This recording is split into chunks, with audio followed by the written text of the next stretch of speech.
যদিও বিজ্ঞানের এই চরম অগ্রগতির যুগে প্রযুক্তির অতি উন্নতির কালে বসে আমাদের এইরূপ শাস্ত্র আলোচনা অনেকটাই অপ্রাসঙ্গিক এবং অনেকটাই সেকেলে বলে মনে হয়। তবু দর্শক বন্ধুদের আমি জানাতে চাই যে আজও ধর্ম মানব জীবনে খুবই প্রাসঙ্গিক। কেউ ধর্মের পক্ষে, কেউ বা বিপক্ষে, কিন্তু কারোরই উপেক্ষা করার কোনো জো নেই। আমাদের দেশ তথা পৃথিবীর বিভিন্ন সিনেমা, নাটক, সাহিত্য, রাজনীতি, ব্যক্তিগত জীবনযাপনে ধর্মের প্রভাব অতি প্রবল। কেননা মানুষের মর্মস্থলে এই ধর্মের অবস্থান। বিশ্বের বৃহত্তম জনগোষ্ঠী খ্রিস্টানগণ, তাদের সংখ্যা প্রায় 225 কোটিরও বেশি। তারা মনে প্রাণে বিশ্বাস করেন যে প্রভু যিশু তিনি কোনো পুরুষের ঔরসজাত সন্তান নন, তিনি অলৌকিকভাবে ঈশ্বরের আশীর্বাদে মাতা মেরির গর্ভে জন্মগ্রহণ করেছিলেন। তাই যিশুকে তারা ঈশ্বর পুত্র বলেই মনে করেন। দ্বিতীয় বৃহত্তম ধর্মগোষ্ঠী মুসলমানগণ মনে করেন মুহাম্মদের আঙ্গুলের ইশারায় আকাশের চাঁদ দ্বিখণ্ডিত হয়ে পড়ে গিয়েছিল।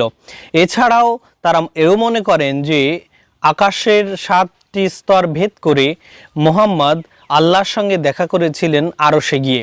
ইহুদিরা মনে করেন তাদের যে ধর্মীয় প্রবক্তা মোশে, তার আঙুলের ইশারায় লোহিত সাগর 2 ভাগ হয়ে গিয়েছিল।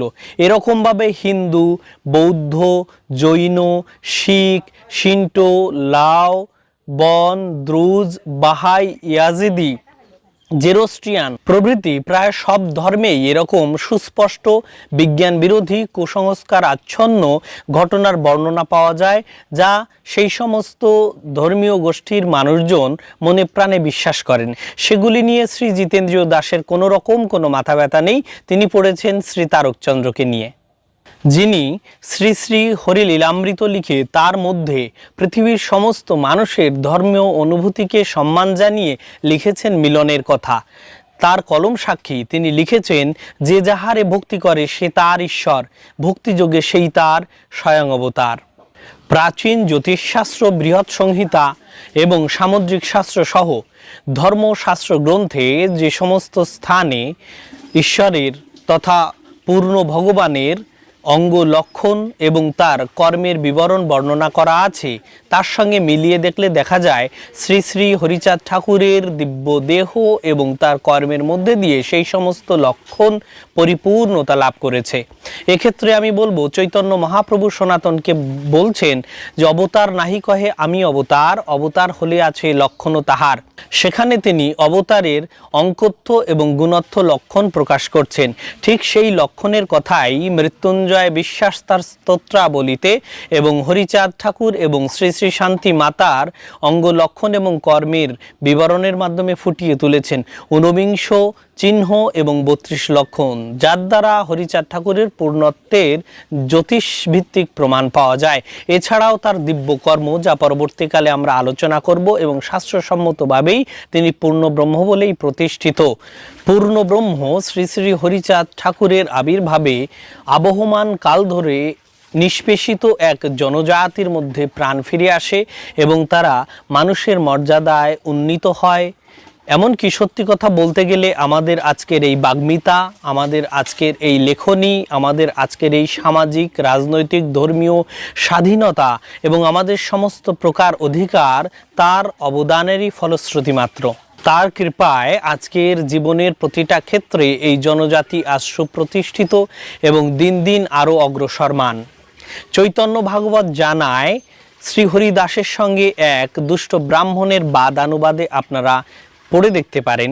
সেখানে বৃন্দাবন দাস গোস্বামী চৈতন্য ভাগবতের মধ্যে লিখেছেন, কলিকালে রাক্ষস সকল বিপ্র ঘরে জন্মিবেক সুজনেরে হিংসা করিবারে। সেই রাক্ষস বৈশিষ্ট্যধারী ব্রাহ্মণ্যবাদী জিতেন বাবাজি একই ধারা অনুসরণ করে শ্রী শ্রী হরিচাঁদ ঠাকুর, গুরুচাঁদ ঠাকুর, গোলক গোসাই, তারকচন্দ্র, অশ্বিনী, মতুয়া, বিভিন্ন ভক্তবৃন্দ সহ বাংলার বিভিন্ন মহাপুরুষ মহাজনদের নিন্দা করে তিনি প্রকারান্তরে বৈষ্ণব ধর্মকেই কলঙ্কিত করেছেন, অপবিত্র করেছেন শ্রী গৌরাঙ্গ মহাপ্রভুর পবিত্র নামটিকেও। মতুয়াগণের প্রেমধ্বনি জয় হরিবোল, গৌর হরিবোল। মতুয়াগণ আজও মহাপ্রভুর সম্মানে তার হাতের পরিত্যক্ত করঙ্গের প্রতি শ্রদ্ধা জানিয়ে আজও তারা নারকেলের মালা অর্থাৎ আচির মালা গলায় ব্যবহার করেন এবং মহাপ্রভুর হাতের দণ্ডের প্রতি সম্মান রেখে তারাও ছোটা বা দণ্ড ব্যবহার করে চলেছেন। ভুলে গেলে চলবে না, মতুয়ারা হাতে যে নিশান ব্যবহার করেন সেই নিশানের বর্ডারে রয়েছে সাদা রং এবং তার জমিনটা টকটকে লাল রঙের, অর্থাৎ মতুয়ারা শান্তিকামী, তারা শান্তির বার্তা প্রেরণ করতে চায়। মতুয়াগণ শান্তি এবং প্রেমের বার্তাবাহী হলেও তেজহীন নন তারা সিংহের মতো তেজস্বী এবং পাবকের মতো জ্বলন্ত। শ্রী শ্রী হরি লীলামৃত, শ্রী শ্রী মহাসংকীর্তন, শ্রী শ্রী হরিসঙ্গীত, শ্রী শ্রী হরি গুরুচাঁদ চরিত্র সুধা, গুরুচাঁদ চরিত, এক কথায় যা মতুয়া ধর্ম অনুসারে বিধি বা আদেশ রয়েছে তা মনে প্রাণে মতুয়ারা মেনে চলার চেষ্টা করবেন। আর যে বিষয়ে নিষেধ আছে সে বিষয়ে মনে প্রাণে বর্জন করে চলার চেষ্টা করবেন। আর যে সমস্ত বিষয়ে সুনির্দিষ্ট আদেশ বা নিষেধ নেই সে সমস্ত বিষয়ে মানবতার সঙ্গে সামঞ্জস্যপূর্ণ এবং বিজ্ঞান দ্বারা সমর্থিত আচার আচরণগুলোই আমাদের জীবনের পাথেয় হয়ে উঠবে। আমরা যেন গুরুচাঁদ ঠাকুরের স্বপ্নকে বাস্তবায়িত করতে পারি। প্রত্যাশা রাখি লেখক এরকম আরও সুগভীর গবেষণালব্ধ এবং তত্ত্ব সমৃদ্ধ গ্রন্থ ভবিষ্যতে আমাদের আরও উপহার দেবেন।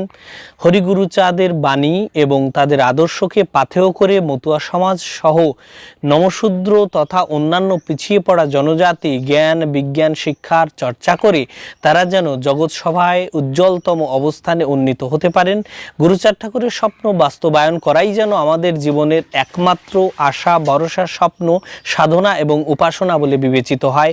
এই প্রার্থনা আপনাদের কাছে আমার রইল।